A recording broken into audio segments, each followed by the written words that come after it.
Good evening, America. My name is Brian Gartland. I changed my fantasy baseball team name to your mother's butt, and every time I read it, I giggle a little bit. Good evening, America, and welcome to the 5-Minute News Hour. My name is Brian Gartland. Tonight's top story. The chief of the General Services Administration, which manages real estate for the federal government, and 2 top deputies have resigned after an investigation into a 2010 conference outside of Las Vegas. Martha Johnson was at the helm when almost 32,000 taxpayer dollars were spent on a reception and party at the conference to pay performers, including a clown. I didn't get any of that goddamn money.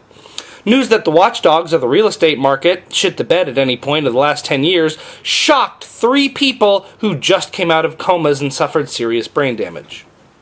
The scandal was ill-timed for an Obama administration trying to shake loose the perception of fiscal conservatives that he's as good with our country's money as Nick Cage is with his own money. The president responded by making the Las Vegas tourism slogan an executive order and refused to extradite any activity. Former Vice President Dick Cheney was released from the hospital today after undergoing a successful heart transplant. Representatives from Mr. Cheney say he's recovering and doing well. He should be back on his feet in no time, shooting good friends in the face and threatening Gotham. The big 3 U.S. automakers posted their highest grossing quarter since 2008 this week, despite the increase in gas prices. It's been great. Absolutely great, said Tommy, owner of Tommy's Turn Your Car Into a Flintstones Car Custom Auto Shop. While waiting to hear the results of the Supreme Court's decision on the controversial Obamacare bill, President Obama made some preemptive comments about certain justices who view the bench as a platform to expand their beliefs or values, rather than using the unregulated responsibility of a lifetime, unelected position to strictly enforce the Constitution and look after the well-being of the American people. At which point, former President Bush looked up from Animal Planet long enough to explain, "You can't let not winning an election stand in the way of doing what you want to do. He haw, he haw, haw, he haw, haw, haw. In a Texas way, not a French way. More like a he, not a he haw, haw, haw, haw, he haw, haw. My name is George W. Bush, and I approve that last joke. Huh. Speaking of former President Bush's approving things, former First Lady and First Bush came out in support of Mitt Romney this week, while the second Bush came out in full support of Game of Thrones, explaining, "At first I couldn't understand what those people were talking about with their fancy, funny accents, but that little fella's awesome. Also, there's lots of boobies. Boobies. Hehehe."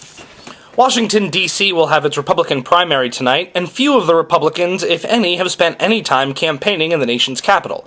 When asked why while spending time in Wisconsin this week, both Romney and Santorum explained that the highly populated Democratic city is not a focus of Republican candidates, adding, if they don't like it, why don't they write their senator or congressman about it?